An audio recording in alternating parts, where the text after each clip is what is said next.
এখন তুমি যদি চাও যে কিছু হোক, তাহলে আর দেরি করে লাভ কি বলো? তাড়াতাড়ি চলে এসো। টাইম ওয়েস্ট করা আমার বেশি পছন্দ না। তা তো তুমি জানোই, যখন হবে তাহলে তাড়াতাড়ি হোক, তাই না বলো? ওহ মিস্টার কিমতিয়ান, শাট আপ। আপনি হয়তো বলে যাচ্ছেন যে আমি আর আগের সিমেন নেই।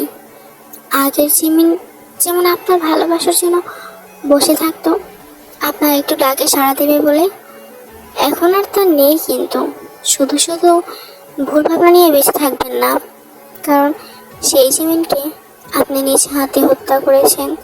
তাহলে আবার কি করে তাকে ফেরত চান? মরা মানুষ কি আর জীবিত হতে পারে? আর হ্যাঁ, এই যে ড্রেস দিয়ে গেলাম, এটা হয়তো আয়ুকে ফেরত দিয়ে দিন, আর না হলে পরিয়ে ফেলুন, এটাই ভালো হবে। জিমিন সেখান থেকে চলে যায়। আমি এই ড্রেসটা আয়ুকে দেব, আর না পরিয়ে ফেলবো, কারণ আমার বিশ্বাস তুমি একদিন এই ড্রেসটা পরবে।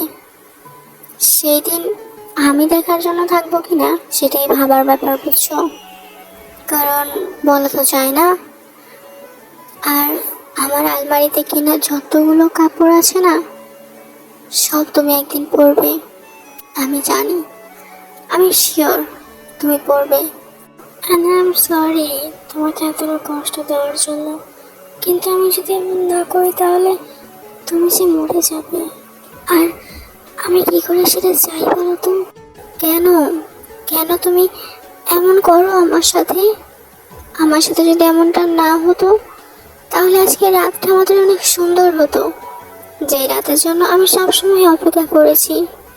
কিন্তু আজ দেখো, আমরা দুইজন দুই রুমে, কোনো কথা নেই, কিচ্ছু নেই, শুধু আছে একে অপরের জন্য রাগ।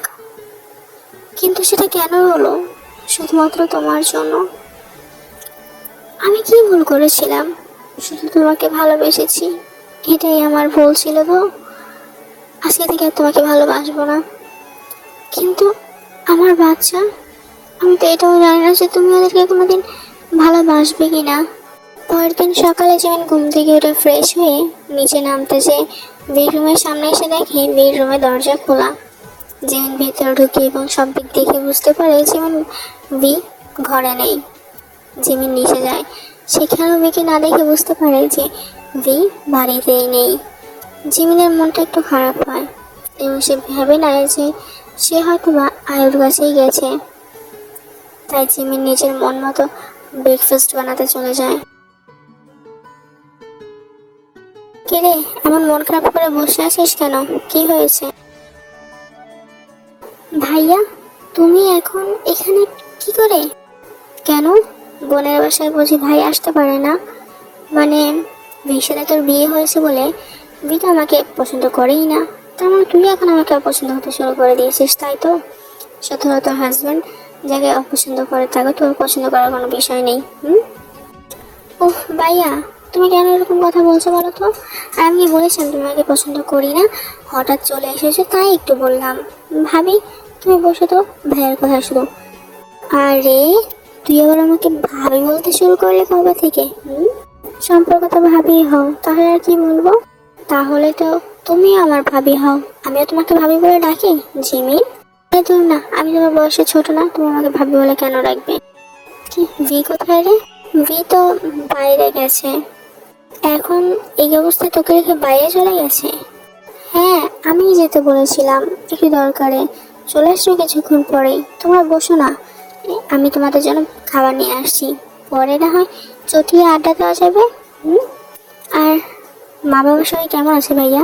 সবাই ভালো আছে, অ্যান্ড তোকে টেনশন করতে মানা করেছে। ভাইয়া এই কথা বললো কেন যে তোর এই অবস্থায় ও তোকে রেখে গেছে? তার মানে ভাই কি কিছু বুঝতে পেরেছে? কিন্তু কি করে? এই কথা তো শুধু আমি, মামা আর রিচার আর কেউ জানার কথা না। তাহলে কি রে, কোন জগতে হারিয়ে গেলি? ভীর কথা বলতে না বলতে কি ভীর জগতে হারিয়ে গেলি নাকি? এখন হারাতে দেবো না তোকে। আরে না ভাইয়া, তুমিও না, বসে আমি আসছি।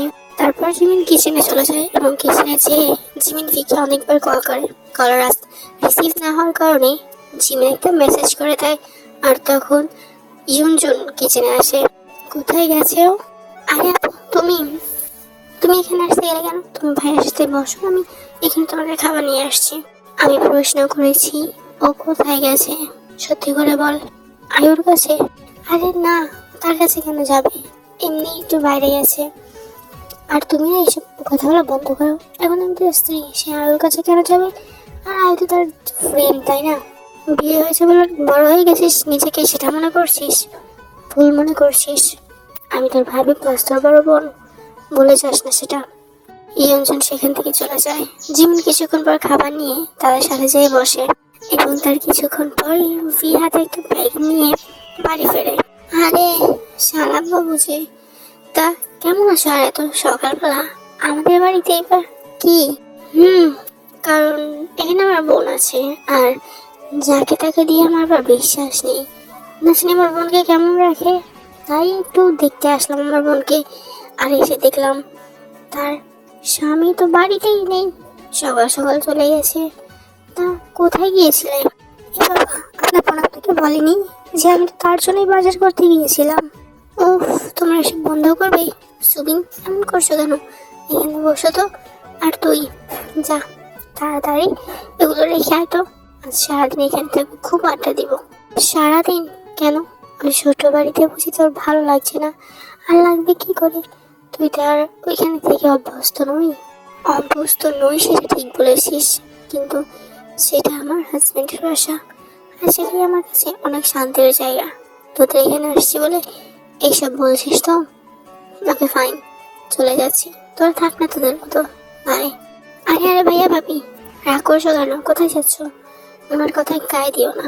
ওনার কথা এখন আর কারোরই গায়ে লাগে না, তো তোমরাও লাগিও না তো।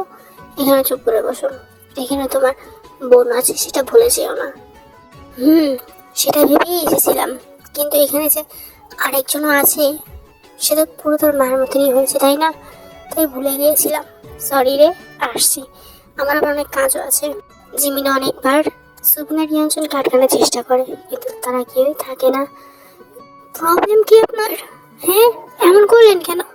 আপু আর ভাইয়া এসেছে, কই বা খুশি মনে, আর আপনি তাদের এমন ইনসাল্ট করে পাঠিয়ে দিলেন। কি সমস্যা? সকালে তো চলে গিয়েছিলেন আয়ুর কাছে, তাহলে? আমি তো যেখানে একটা অজুহাত দিয়ে দিয়েছিলাম।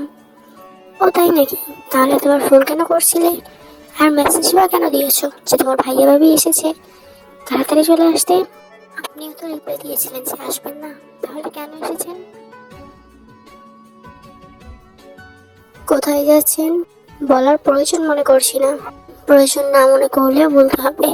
আমি আপনার অর্ধাঙ্গিনী, আর এখন যদি হঠাৎ করে আপনার বাবা মা চলে আসে তখন? সকালে তো হঠাৎই আমার ভাইয়া ভাবি চলে এসেছিল, আর এখন যদি তারা আসে তখন কি বলবো? তখন কি আমি সত্যিটা বলবো যে তাদের ছেলে একটা অন্য মেয়ের সাথে নষ্টামি করতে গেছে? Just shut up. অসভ্যতামের মতো কথা বলো না। সকালে শুধু তোমার ভাইয়া ভাবি না, তারা আমার বোন ছিল সেখানে, বুঝলে? ও রিয়েলি? আমি তো ভুলেই গিয়েছিলাম যে ইয়ঞ্জন আপনার বোন। কারণ আপনি যেভাবে সকালে কথা বলছিলেন, শুধুমাত্র আপনাকে দেখলে বোঝা যায় যে আমার ভাইয়ের সাথে খারাপ ব্যবহার করার জন্য আপনি যে বোনের সাথে কতটা খারাপ ব্যবহার করতে পারেন, সেটা শুধু আপনাকে দেখেছি আমি। ভালো। আর সে নাকি আবার বলছে সে তার বোন ছিল। How funny. বিরাগ হয়ে সেখান থেকে চলে যায়, কোনো ধরনের কথা না বলেই। জি, আপনি একদম ঠিক হলেন নাকিম সাহেব। এবার দেখুন আমি কি করি। Just wait and watch. তারপর জিমনা একটা পার্টিতে চলে যায় এবং সেখানে যেয়ে অনেক ডান্স করছিল শর্ট ড্রেস পরে। জিমিন একটা ছেলে অনেক ক্লোজলি বসে ড্রিঙ্কও করছিল, আর সেটা দেখতে পায় ভি। তার একদমই সহ্য হচ্ছিল না। সে রাগ হয়ে জিমিনকে সবার সামনে একটা থাপ্পড় দেয় এবং সেখান থেকে বাড়িতে নিয়ে আসে। What is your problem team? সমস্যা কি? আমি ওখানে ছিলাম না, আপনার কি? আপনি তো পার্টি করার জন্য গিয়েছিলেন, তাই না? তাহলে তো গায়ে লাগছিল না আপনার? ভি জিমিনের মুখ চেপে ধরে। শোন, তুই আমার বউ, আর তোর সাহস কি করে হলো আমার স্ত্রী হওয়ার পাশে তুই ওই ছেলেটা এত ক্লোজলি যে ড্রিঙ্ক করছিলি, ডান্স করছিলি? হ্যাঁ, আর তুই কি ভুলে গেছিস তুই প্রেগনেন্ট? এই অবস্থায় ড্রিঙ্ক করা মোটেও ভালো না। ভুলে গেছিস নাকি? তো আপনার কি? আমি চাইছি তাই করবো, ড্রিঙ্ক করি না আরো কিছু করি। আপনার কোনো সমস্যা নাকি? এই বাচ্চা তো আমার, আপনার তো না। যদি আপনার হতো তাহলে আমাকে আগে ফেলে এভাবে চলে যেতেন না। আবার সে আমাকে জ্ঞান দিচ্ছে। ভি জিমিনকে ধাক্কা মেরে ফ্লোরে ফেলে দেয় এবং রাগ হয়ে সেখান থেকে বাড়ি থেকে বের হয়ে যায়।